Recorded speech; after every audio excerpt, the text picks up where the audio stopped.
오늘 말씀은 예수님 사역 가운데 가장 중요한 전환점을 앞두고 주님께서 말씀하시는 그 질문으로 시작됩니다. 13절에 보면 예수님이 가이사랴 빌립보 지방으로 제자들과 함께 가셔서 그 제자들에게 이런 질문을 합니다. 사람들이 인자를 누구라고 하느냐? 사람들이 인자를, 바로 예수님을, 자신을 누구라고 하느냐? 이 질문을 하십니다. 예수님은 이 질문을 하신 이후에 십자가를 향한, 예루살렘으로 향하시는 순환의 길을 가시게 됩니다. 예수님이 질문하신 이 질문처럼 과연 그리스도는 누구이십니까? 사람들에게 예수님은 어떻게 이해되고 있습니까? 이것이 예수님이 던지신 질문의 요점입니다. 이 질문은 중요한 의미를 가지고 있습니다. 예수님을 누구라고 그렇게 말하는 것, 이것이 자기의 참된 신앙을 보여주는 것입니다. 참된 신앙은 참된 고백에서 나오기 때문입니다. 주는 그리스도시요 살아계신 하나님의 아들이십니다. 내가 이 사실을 믿습니다. 이 고백, 이 신앙 고백에서부터 바로 교회가 시작되고 우리의 구원이 시작되고 하나님 나라가 시작됩니다. 제자들은 예수님의 이 질문에 대해서 그냥 다른 사람들의 이야기니까 전해드리면 되잖아요. 그래서 예수님에 대한 사람들의 평소의 그 평가를 전해드립니다. 그들이 이렇게 이야기합니다. 어떤 사람은 세례 요한이라고도 하고, 어떤 사람은 엘리야라고도 하고, 또 예레미야나 예언자 중 한 분이라고 하는 사람들도 있습니다. 제자들이 이렇게 이야기하는 것처럼 예수 그리스도에 대한 사람들의 세상의 평가는 다양합니다. 세상 사람들이 하는 이러한 평가는 온전하지 못합니다. 충분하지 못합니다. 예수님은 그들이 말하는, 고백하는 그 이상의 분이시라는 것이죠. 세상 사람들이 이야기하는 엘리야나 세례 요한이나 예레미야나 또 다른 예언자 그 이상의 존재시라면 과연 그분은 어떤 분이십니까? 예수님께서 제자들에게 물으셨던 그 당시뿐만 아니라 복음이 전파되는 오늘날 이 땅에 이르기까지 예수 그리스도에 대한 세상 사람들의 평가는 매우 다양합니다. 어떤 사람은 예수 그리스도를 위대한 스승이었다고 평가합니다. 또 탁월한 종교 지도자였다고 평가하기도 합니다. 또 다른 사람들은 교과서에 나와 있는 대로 예수 그리스도를 4대 성인 중에 한 사람이라고 그렇게 평가합니다. 그리고 더 나아가서 어떤 사람들은 예수 그리스도를 인류 역사상 가장 위대한 인물이었다고 그렇게 평가하기도 하였습니다.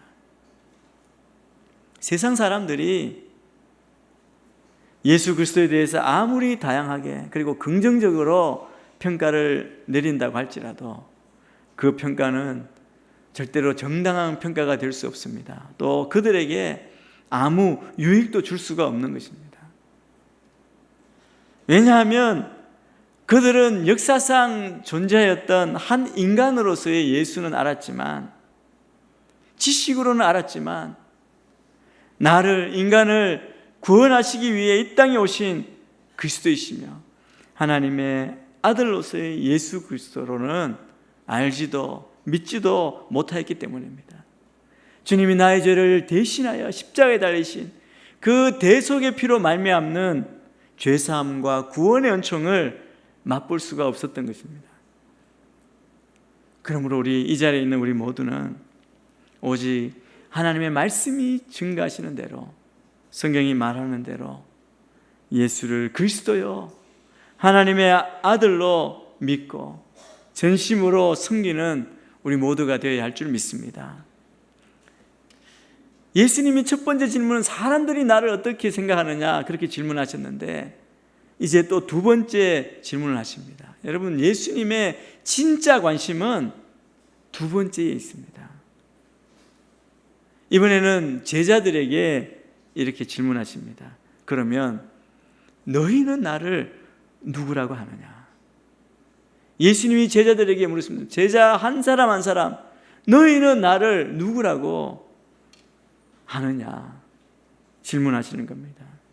예수님께서 정말 듣고 싶어 하시고 관심을 가지고 하신 중요한 질문이 바로 이것입니다. 예수님께서 정말 원하시는 것은 자기를 믿고 따른다고 하는 이 제자들의 고백, 제자들 스스로의 고백입니다. 그래서 제자들에게 자신을 누구라고 생각하느냐고 물으신 것이죠.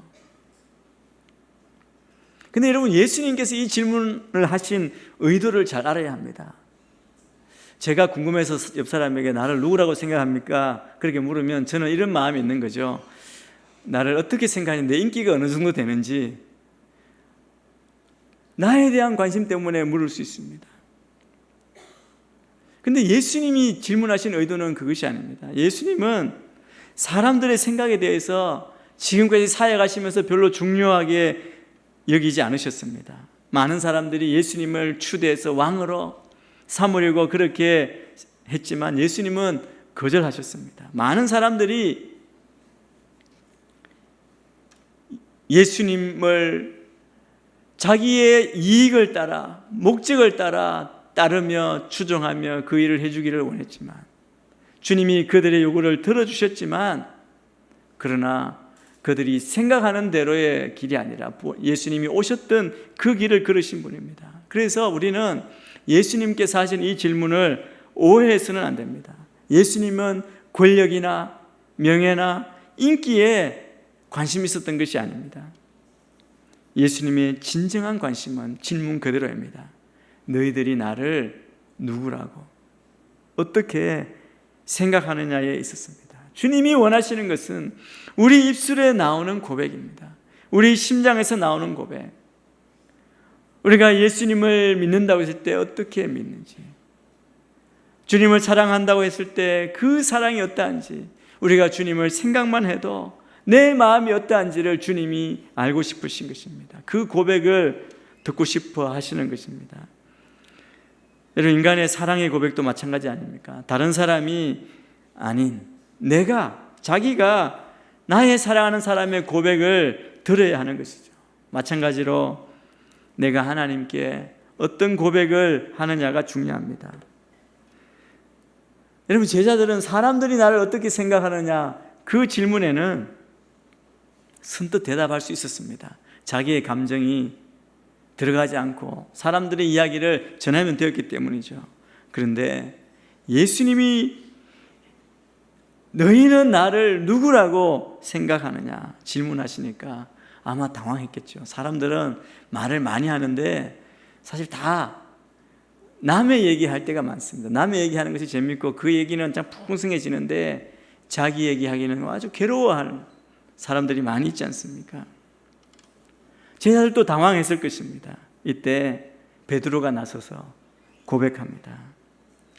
우리가 잘 아는 베드로의 신앙 고백입니다. 그런데 이 베드로의 이 말은 성령에 감동되어서 자기도 모르게 한 말입니다.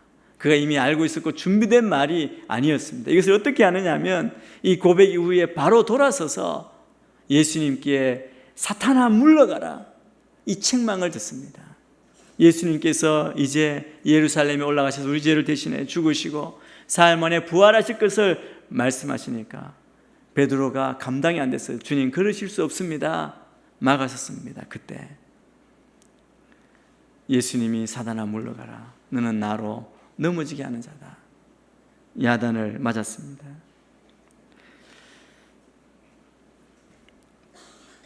본문에 보면 제자들까지도 예수님이 어떤 분이신지, 예수님의 본질을 이해하지 못하고 있었을 때 성령님께서 베드로에게 임하셔서 기독교 전체를 대표하는 놀라운 고백을 하게 하셨습니다.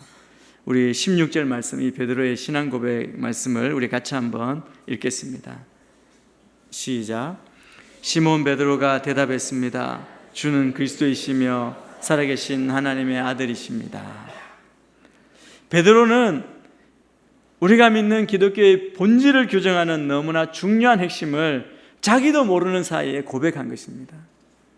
모든 제자들을 대표해서, 모든 구원받은 백성들을 대표해서 베드로가 성령에 감동되어 지금 이 대답을 한 것입니다. 이 신앙 고백은 성경에서 증거하고 또 주님께서 우리에게 증거하라고 명하신 복음의 가장 핵심적인 내용을 정말 간결하게 요약한 말이라고 할 수 있습니다. 우리가 믿는 신앙을 새롭게 할 때 이 말씀을 외우셔서 묵상하시고 여러분 고백하시게 되기를 바랍니다.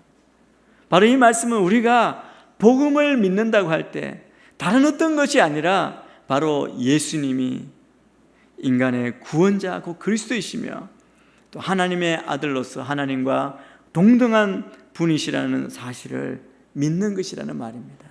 우리가 믿는 신앙이 바로 이 신앙입니다. 베드로가 이 신앙을 고백했을 때 예수님께서 어떻게 반응하십니까? 우리 17절 말씀을 같이 한번 읽겠습니다. 17절입니다. 시작.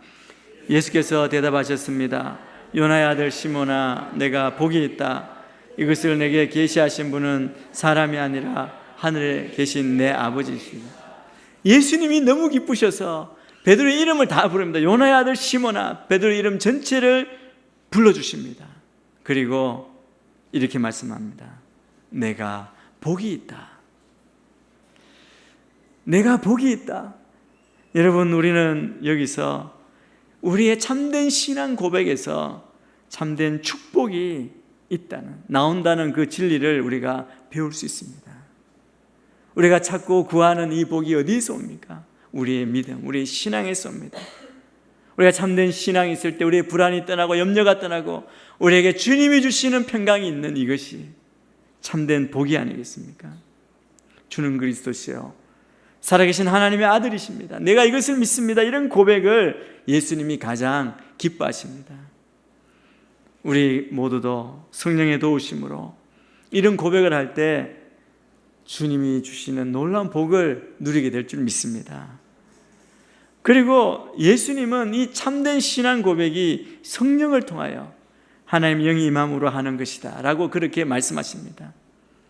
이 신앙 고백은 인간의 지식이나 경험 그리고 사상에서 나오는 것이 아니라 성령의 감동을 통해서 하나님으로부터 오는 것임을 가르쳐 주십니다. 이것을 내게 계시하신 분은 사람이 아니라 하늘에 계신 내 아버지이시다라고 말씀하십니다. 그래서 우리 베드로의 이 고백은 아무나 할 수 있는 고백이 아닙니다. 하나님께서 눈을 열어주셔야만 할 수 있는 고백입니다. 우리가 이 자리까지 나와서 예수님을 나의 구주로 나의 하나님으로 고백할 수 있는 것 대단한 것입니다. 세상에 수많은 사람이 있지만 이것이 믿어지지 않아서 나오지 못한 사람이 얼마나 많이 있습니까? 주님께서 은혜를 주셔서, 그래서 우리가 받은 구원은 은혜입니다. 은혜로 우리가 얻은 구원입니다. 이 고백을 한 시몬은 오늘 보니까 너는 베드로라는 이름을 새롭게 부여받았습니다. 여러분, 구약에도 보면 아브라함도 아브라함이 되고 야곱이 이스라엘이 되고 이 새로운 이름을 부여받는 것은 한 사람의 새로운 역사가 시작되었음을 의미합니다. 예수님께서 처음 시몬을 만났을 때 요한복음에 보면 너를 게바라 하리라. 게바도 바위라는 뜻이 있습니다. 그런데 지금 너는 베드로라. 이 바위라는 이름으로 말씀해 주십니다. 예언적인 예수님의 그 이름을 지어주신 그 이름이 지금 베드로로까지 온 것이죠. 이 이름을 지어준다면 그 바위 위에 교회를 세우겠다고 말씀하십니다. 우리 18절 말씀을 같이 한번 읽습니다. 시작. 그리고 내가 너에게 말한다. 너는 베드로다.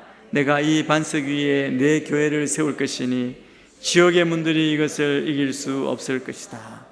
오늘 여기에 교회라고 하는 단어, 에클레시아라고 하는 단어가 나옵니다. 이 단어의 뜻은 부르심을 받은 자들의 모임이라는 뜻이 있습니다.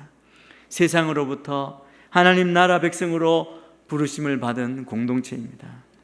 이 교회라는 단어는 복음서 가운데 마태복음에만 등장합니다. 마태복음에만 3번 나오는데 가장 처음 등장하는 말씀이 바로 여기에 있는 이 말씀입니다. 그리고 18장에 보면 2번 나옵니다. 이 말씀은 여기에서부터 교회의 탄생이 시작이 됩니다. 여기에 교회의 본질과 모습이 규정되어 있습니다. 교회란 무엇입니까? 교회의 본질과 사명이 무엇입니까?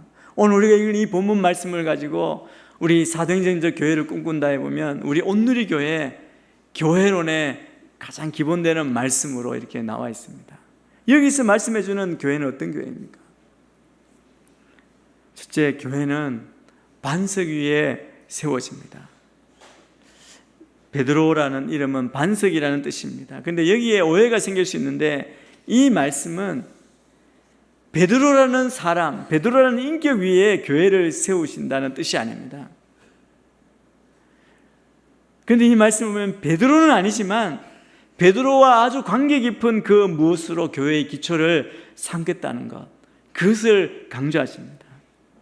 그게 무엇입니까? 그것이 바로 앞에 나오는 주는 그리스도이시며 살아계신 하나님의 아들이십니다. 그렇게 말한 베드로의 신앙 고백입니다.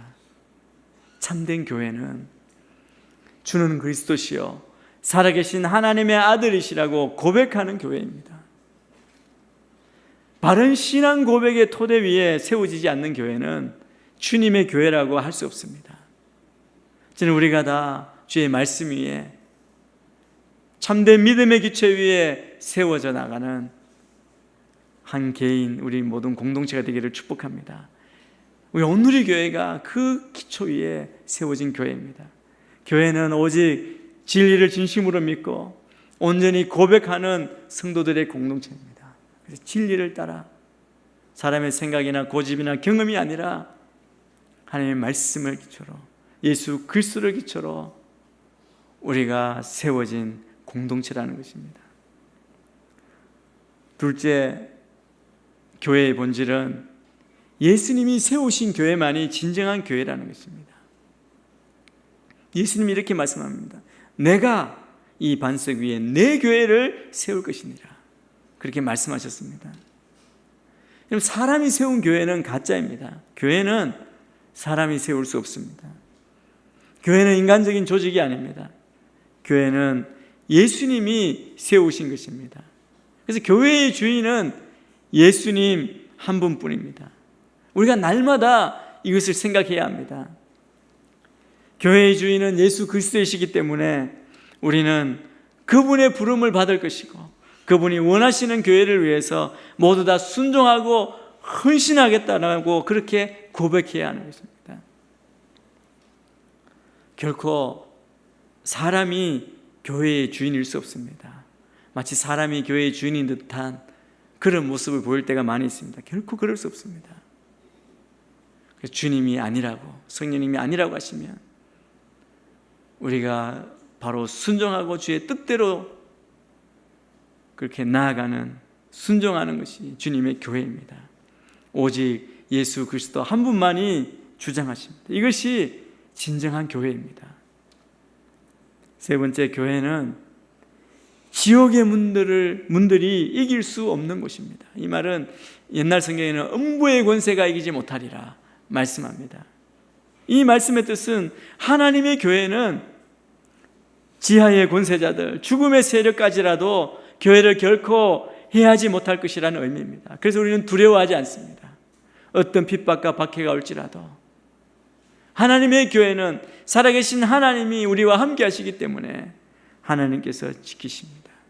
누구도 해할 수 없습니다. 그래서 우리의 믿음을 오직 그 반석 위에 세워 주님만 바라보며 나아가는 것이죠. 이것이 교회의 권위요, 교회의 능력입니다.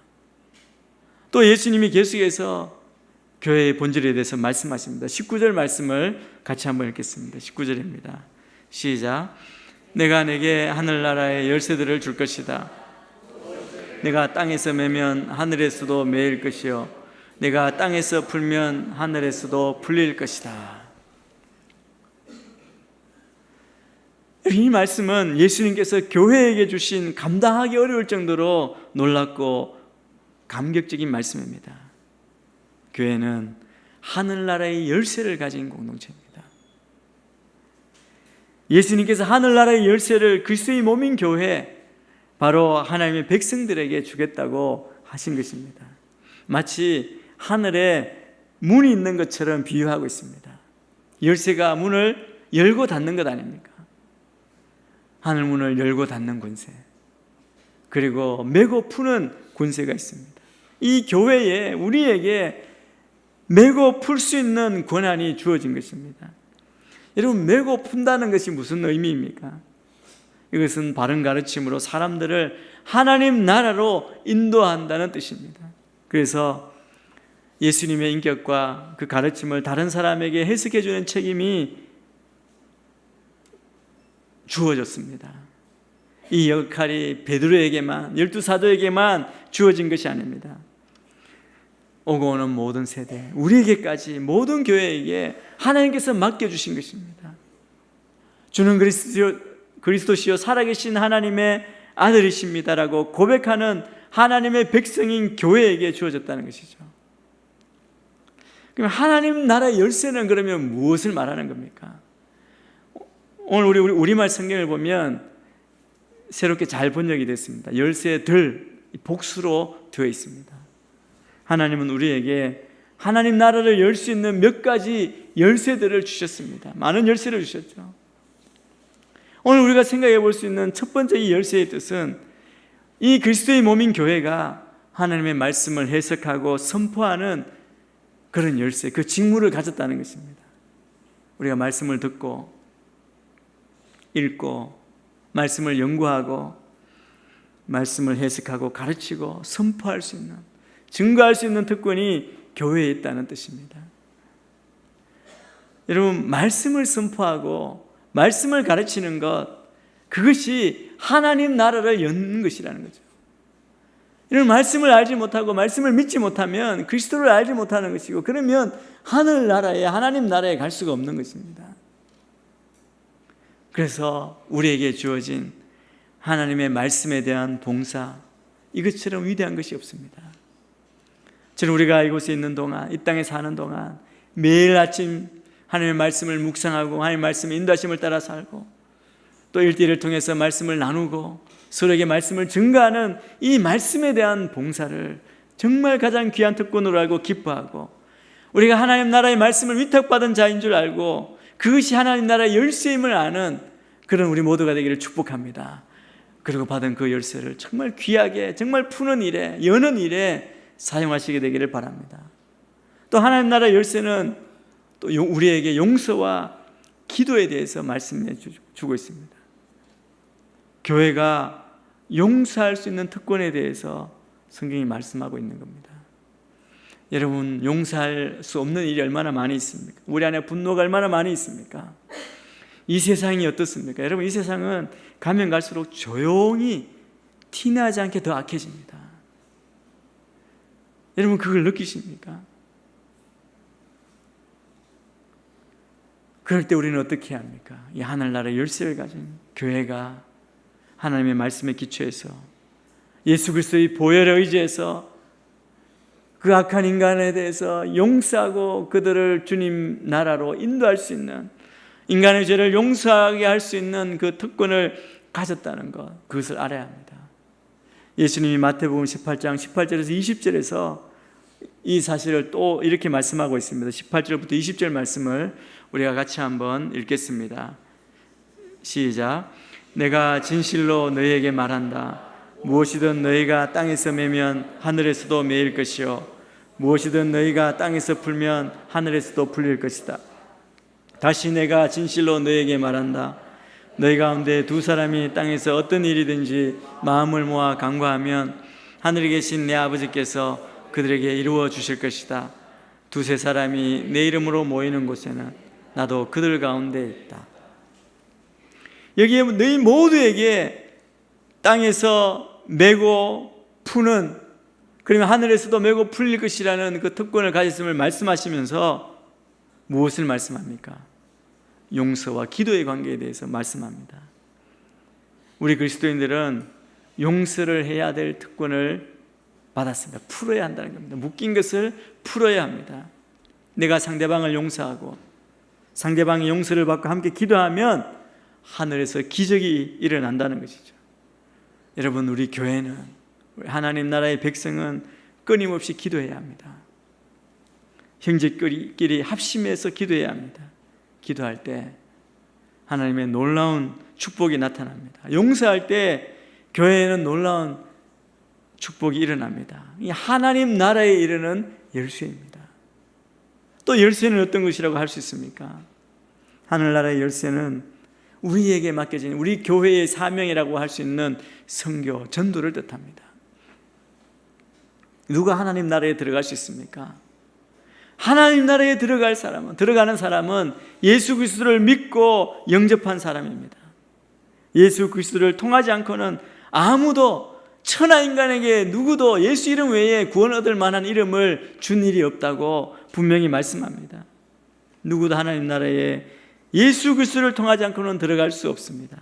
그렇다면 교회가 받은 하나님 나라의 열쇠란 모든 사람으로 예수님을 믿고 하나님 나라에 들어갈 수 있게 하는 것입니다.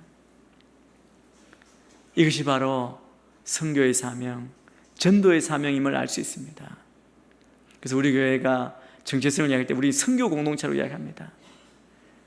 2001만의 비전, 액지 29의 비전, 예수 바보 행전, 우리의 비전을 선포하며 나아가는 것마다 우리가 하는 분명한 목적은 복음을 전하는 것입니다. 하늘 문을 열어주는 겁니다. 우리는 복음을 전해야 합니다. 전도해야 합니다. 전도를 하면 하늘나라의 문이 열립니다. 많은 사람이 그 문을 통해 하나님 나라에 들어가서 하나님의 자녀가 될 것입니다. 우리는 지금도 무언가 얽어매고 묶고 있지 않습니까? 여러분, 우리가 다 풀어야 합니다. 그리고 우리는 하나님의 말씀을 믿은 대로 하나님의 말씀을 증거하고 가르쳐야 합니다. 이것이 우리 자신이 하나님 나라에 들어가는 길이요, 또한 다른 사람을 인도하는 길입니다. 이것을 위해 교회는 존재하는 줄 믿습니다. 우리가 받은 사명을 분명히 깨닫고 이 사명에 순종하는 우리 온누리 교회, 또 수원 온누리 교회 모든 성도님들 되시기를 주의 이름으로 축원합니다.